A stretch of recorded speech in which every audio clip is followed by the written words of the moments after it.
ये शो में बेसिकली आपको इट्स अ मेडिकल ड्रामा। और ये शो में आपको जो देखने को मिलेगा वो ये है कि बेसिकली एक सच्चाई जो है ना सोसाइटी की, वो आपको इस शो पे देखने को मिलेगी कि कैसे हम अपने आसपास जो चीज़ें हो रही है उसको नेग्लेक्ट करते हैं, कैसे हमारे आसपास इतनी स्ट्रॉन्ग लड़कियां और औरतें काम कर रही होती हैं जिनको हम वो ड्यू नहीं देते जो हमको उनको देना चाहिए। तो इसके आसपास ये शो घूमता है। तो बहुत ही इंटरेस्टिंग होगा देखना शो में कि खुद आपको समझ में आएगा बेसिकली कि क्या क्या गलतियाँ हम करते हैं। It's a very interesting story. सिर्फ ऐसा नहीं है कि सिर्फ सीरियस सब्जेक्ट है और बाकी इसमें आपको कुछ देखने को नहीं मिलेगा। 5 डॉक्टर्स की कहानी है जो कि अपने अपने बैकग्राउंड से आए हैं, तो अपने अपने उनकी एक स्टोरी है। तो वो है, उसके बीच में दीपिका वहाँ पर जो काम करती है, एक फीमेल बॉस है, कैसे लोग उसको हैंडल कर पाते हैं, क्या कहानी होती है। तो बेसिकली ये सब इस शो में देखने को मिलेगा। सो आप एक कैरेक्टर के बारे में जानना चाहेंगे। हर बार आप कुछ नया करते हैं, तो इस बार क्या नया लेके इस बार कहानी नहीं है, क्योंकि इसके पहले जो मैंने शोज़ किए हैं उसके अंदर मोस्टली मैंने हिस्टोरिकल शोज़ किए हैं जहाँ पे जो किरदार होते थे ऑलरेडी सबको पता होता है, जस्ट कि आपको उसको उनको पढ़ना है और उसको बस आपको परफॉर्म करना है। उनके अपने चैलेंजेस होते हैं क्योंकि आपको जो सब लोगों को मालूम है किरदार जो पढ़ा है उसको दिखाना होता है, लेकिन ये कि जो कैरेक्टर है ये सोसाइटी का एक तरीके से एक मिरर है। तो इसका एक अपना चैलेंज होता है जहाँ पर आपको अपने आसपास के लोगों को की जो सोच है उसको दिखाने का मौका मिलता है। तो इसका एक अपना चैलेंज था क्योंकि हमको ऐसा अक्सर लगता है कि हम बहुत सही हैं और हम जो है ना वो सही हर जगह पे सही डिसीजन लेते हैं, चाहे हमारी जो सोच है वो लड़कियों के लिए बिल्कुल सही है। लेकिन ये जो कैरेक्टर है बेसिकली हम ही लोगों में से एक कैरेक्टर है जो ऐसा ही सोचता है, लेकिन उसको जब दीपिका जैसी लड़की मिलती है तो उसको वो रियलाइज़ करवाती है कि कमी क्या है तुम में। तो उस तरह का वो एक अपने आप में चैलेंज है। कुछ ना कुछ चैनल में ही ज़्यादा देखते हैं आपने लड़कियों के एम्पावरमेंट के बारे में कहा। ये पूरा शो है ओवरऑल इसी चीज़ पे बेस्ड है। कितना चैलेंजिंग पार्ट रहेगा आपके लिए ये कैरेक्टर प्ले करना है खुद को आगे? देखो, खुद को आगे रखने की तो कोई होड़ ही नहीं है, इसी वजह से ये शो है। इसको आगे रखने वाली इसमें बात ही नहीं है। इसमें तो मैं चेस कर रहा हूँ बेसिकली उसको। तो अगर ऐसा अगर आपका पूछने का मतलब ये है कि वुमेन ओरिएंटेड शो है, उसमें मैं क्या कर रहा हूँ, मैंने क्यों लिया, तो कितने चैलेंजिंग पार्ट रहेंगे क्योंकि और भी शोज आए हैं मतलब लड़कियों के बारे में ही हाँ है हाँ जी। तो आपके शो में भी सेम है, लेकिन आपके लिए कितना चैलेंजिंग पार्ट रहेगा अपने शो को आगे परफॉर्म करने के लिए? कितना चैलेंजिंग पार्ट रहेगा? चैलेंजिंग पार्ट मेरे लिए ऑनेस्टली ये है कि देखो, एक कैरेक्टर वो होता है जो कि साफ साफ दिखाई देता है कि औरतों की रिस्पेक्ट नहीं करता, तो आप उसको पहचानना बहुत आसान है।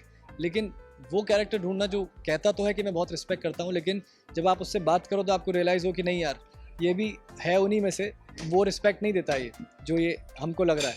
तो ये चैलेंज था, वो जो छोटा सा जो डिफरेंस है ना, जहाँ पे ये कहना कि आई रिस्पेक्ट वुमेन और अंदर से फील नहीं करना, तो ये उस जोन का कैरेक्टर है जहाँ पे उसकी फैमिली जो है वो ऐसी फैमिली से बिलोंग करता है जहाँ पे औरतों को काम ही नहीं करने दिया जाता। ये सोचता है कि मैं I am a better man, जहाँ पर मैं औरत को काम करने दूंगा, लेकिन जैसा मैं कहूँ वैसा काम, जो वो कहेगी वो नहीं। मतलब ऐसा ना हो कि वो शादी के बाद ये बोल दे कि मुझे दूसरी सिटी में जाके काम करना होगा या मेरे वर्किंग आवर्स ये रहेंगे और I will not plan a family. तो ये इस सब से वो डील करता है, जहाँ पे वो कहता है कि तुम चलो लेकिन उड़ने की कोशिश मत करो, अगर उड़ना होगा तो मैं उड़ूंगा।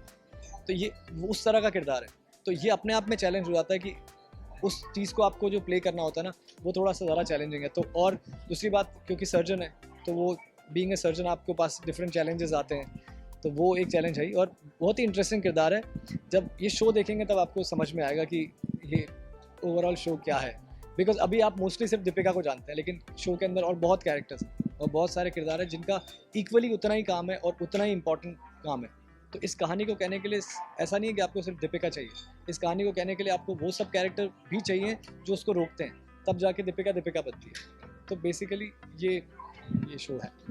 सो लास्टली आपने जानना चाहेंगे की बात करें तो आपकी कास्ट काफ़ी फनी है, काफ़ी एंजॉय करती है, आप कितना एंजॉय करते हैं सभी के साथ? मैं सबके साथ बहुत इन्जॉय करता हूँ, लेकिन मैं थोड़ा सा स्ट्रिक्ट बॉस हूँ and I am heading the ER department. तो वो सब जो है वो जूनियर रेजिडेंट्स हैं, तो उनका वो अपने कैरेक्टर में रहते हैं and because I am heading them, तो मेरा थोड़ा सा रिस्पॉन्सिबिलिटी हॉस्पिटल में बढ़ जाता है। तो मैं थोड़ा सा उनके साथ थोड़ा स्ट्रिक्ट रहता हूँ। बट ऑफ स्क्रीन नहीं, आई एम जस्ट किडिंग, ऐसा ऑफ स्क्रीन नहीं, ऑफ स्क्रीन तो हम सभी मज़ा करते हैं। जब मैंने हॉस्पिटल ज्वाइन किया था तो थोड़ा स्ट्रिक्टनेस ज़्यादा थी, टीम को भी नहीं जानता था, तो शो में ऐसे बहुत सारे एक्टर्स हैं जिनको मुझे देख के डर लगता था, because I come from that reputation की अलेक्जेंडर, और थोड़ा सा लोग मेरे को देख के शुरू में रिलेट नहीं कर पाते, थोड़ा सीरियस हो जाते हैं, बट धीरे धीरे करके लाइक बहुत मज़ा आ रहा है अभी साथ में काम करके सबके।